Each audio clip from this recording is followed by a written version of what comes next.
Well, I will say with iOS 17, it seems to me that so many different things are changing, and I'm not 1000% too sure what's pretty much going to be happening with some of these iPhones. Now, with iOS 17, we've gotten a few different, like a couple of more leaks of what iOS 17 could end up bringing. And one of these new features could potentially be a lock display or a new lock screen that could be coming out that could be making our iPhones turn into some sort of smart displays. Now, I think this would be a phenomenal feature. I think something like this is something, the direction which Apple needs to do. I think the iPads probably need this more than the iPhones, but I keep thinking to myself, is this going to be another feature that Apple is going to basically gatekeep? Are they going to limit this type of feature specifically for some of these later, maybe newer iPhones? And I think that is a possibility. And every new feature that comes out with iOS 17 that I'm seeing is kind of rumored to be coming out. I just keep thinking to myself that there's going to be some sort of weird limitation. We saw this happen with iPadOS 16. If you remember,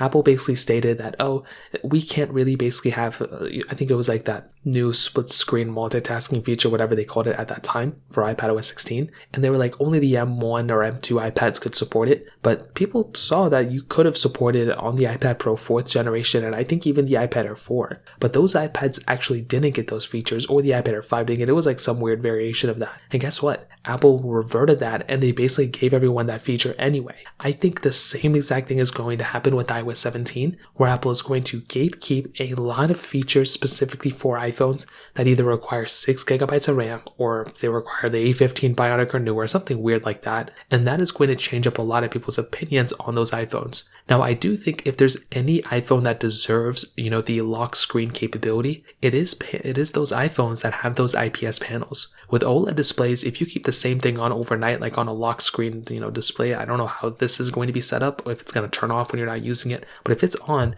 that is probably going to go ahead and basically cause some issues, I would say, for some people, basically with burn-in. IPS phones don't really burn in as much as, OLED phones. So if you have something like an older iPhone that has an IPS panel, that actually may give you a favor in a way, because then you won't really have to worry about it. But if Apple gatekeeps even like the lock screen feature for the latest iPhones with OLED displays, well, that's going to be another thing that I'm going to be very, very curious about, because it seems like to me that Apple probably could have done a better job if they do it with IPS panels. Now, that is a very small example, but based on Apple's previous, ways, older iPhones sometimes are going to be experiencing weirder versions of iOS than the latest ones. And I personally hope that Apple doesn't mess something up, and I hope they end up giving a lot of different features for some of these older iPhones. So that pretty much covers that up. If you have any other thoughts or questions, let me know in the comment section below. Hit the like button, that'll mean so much, but definitely hit that subscribe button. More importantly than everything else, I love every single one of you guys. Hopefully I'll catch you guys in the next video. Peace out till then.